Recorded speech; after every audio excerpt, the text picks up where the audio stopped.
Where is the... There's no line on the Yes. Correct. And the youth.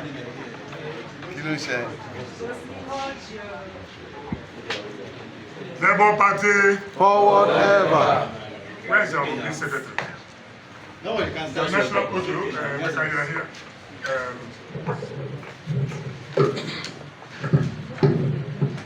Just, can you hear me? Yes, 1 minute. It's fine, right? Let me come. Please, just pause. So that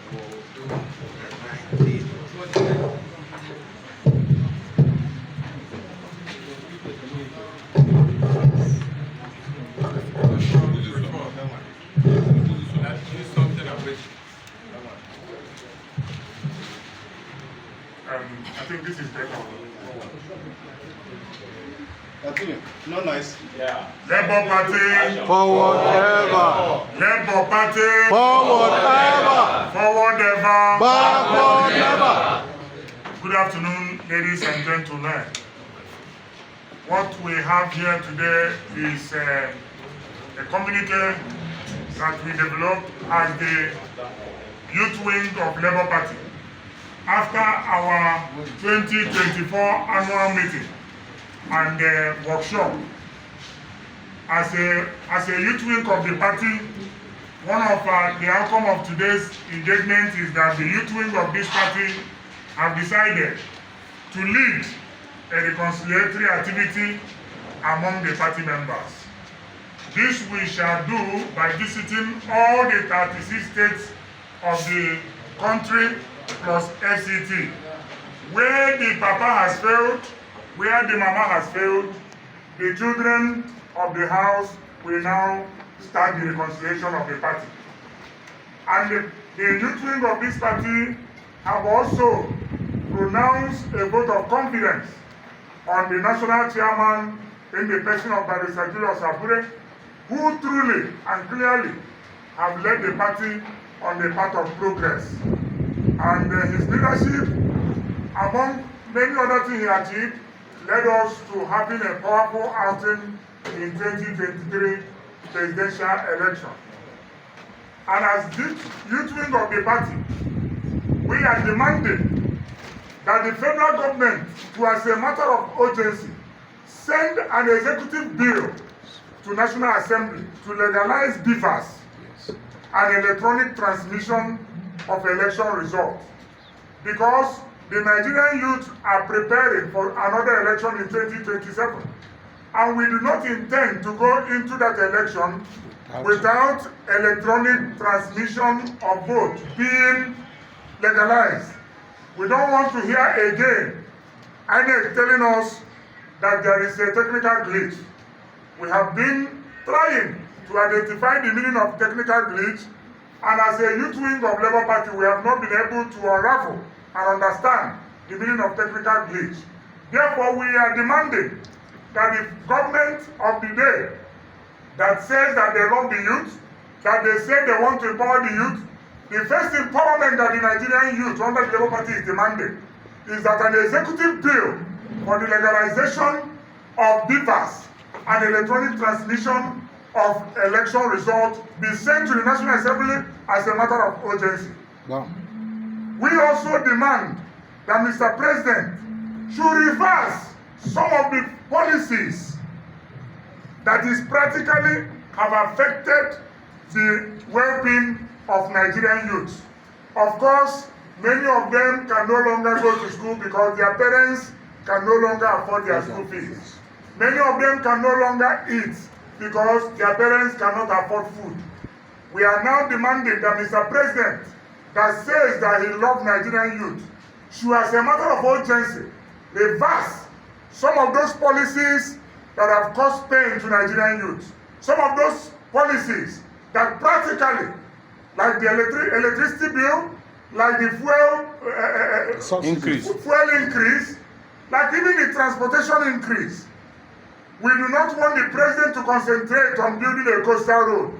We want the president to concentrate. Some of our members those that came from Kebbi, those that came from Adamawa, those that came from Borno have complained that Nigerian roads are bad. We do not want coastal road. We want all our road, existing road, to be put to order so that Nigerian youth can freely move by the road again. We do not have money to fly like they fly every day, but we can access our road and travel by the road. Therefore, we want the president that says that he loves Nigerian youth to, as a matter of urgency, put on hold that coastal road and rehabilitate all the roads across the country. Also, in recent times, especially during the 1st October speech, Mr. President pronounced a youth conference, and this is November ending. We've not had anything about youth conference again.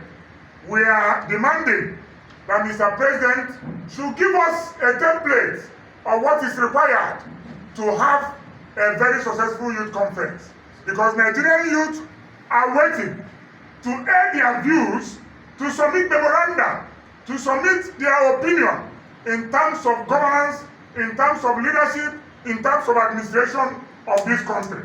And we are also demanding, as a matter of urgency, that whatever may be the decision arriving from that conference must be put to what? It must be put to implementation.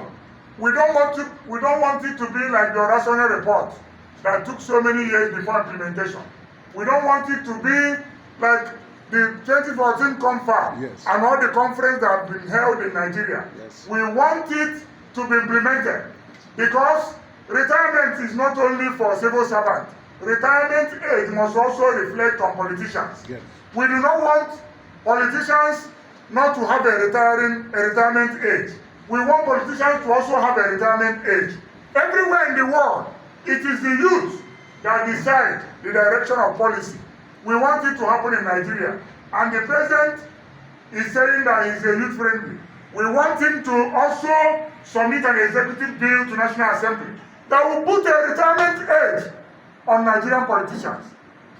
Somebody at 70 should be reading newspapers at home, not leading us as a president, as a governor, as a National Assembly member. I, Prince Kennedy Chigozie Hanotu, on behalf of the youth wing of Labour Party, have decided to make this demand and projections as a decision arising from this 2024 Labour Party youth annual youth meeting. Thank you, and God bless you. A round of applause. I don't know if there is any question from the press. There is a question. My name is Idu Jude. I work with the Sun newspaper. Regard to one of the points you raised on giving assent and also legalizing some of the issues you raised there on behalf of the youth on the electoral process on INEC, and there's an issue there. INEC has, within the Constitution of Nigeria, to make regulations, and part of the regulations INEC made was to bring the issue of IREV and givers, which the court tried to nullify because it's not within the confines of the law. It has not been given assent by the presidency and become a law in Nigeria. To that regard, do you think the politicians, now you are a politician, do you think that gives credence to politicians among some of the strategies they use to win election? Do you think if that goes to National Assembly, that has not been hampering that process? Do you think this comment you made now will see the light of the day? I think any president that wants to make initiative that will affect the country has a right to even sign an order. As a president and a commander-in-chief of the Federal Republic of Nigeria, the president has a right to sign an order. There's what we call an executive order to implement some policies. And also, the president can submit a bill for Electoral Act amendment. Because if you look at that Electoral Act, there is no way you will hold INEC responsible for not uploading the election result on real time. And that was why, if you look at the tribunals after the presidential election, the court ruled, not recognizing the demands of various political parties, that there were technical glitch which were not supposed to be used to judge all the political parties. Like my party, the Labour Party, if not for the technical glitch, we won the 2023 presidential election. And I will say it anywhere, any day, anytime, that Labour Party with Mr. Peter Obi won 2023 presidential election. For history is we have it. But because that provision were not made in INEC, in the Electoral Act 2022, to make it a binding act on INEC to transmit that result on real time. That transmission is a guideline that INEC gave. It's not well posited in the Electoral Act. So we want the president to submit a bill, since he said he loved democracy, and as a product of democracy, he should submit a bill and make sure he enforces it the way he enforced so many things, like the national anthem he enforced. We want him to enforce it and make it fly in the National Assembly. And let us have a standing act. Look at South Africa. Look at US election. There were real-time transmission of election results. And these are people we are emulating. Can't we say that 2027, there will be real-time transmission of election results in Nigeria? This is the demand of Nigerian youth. Thank you. All right. Francis from Punch.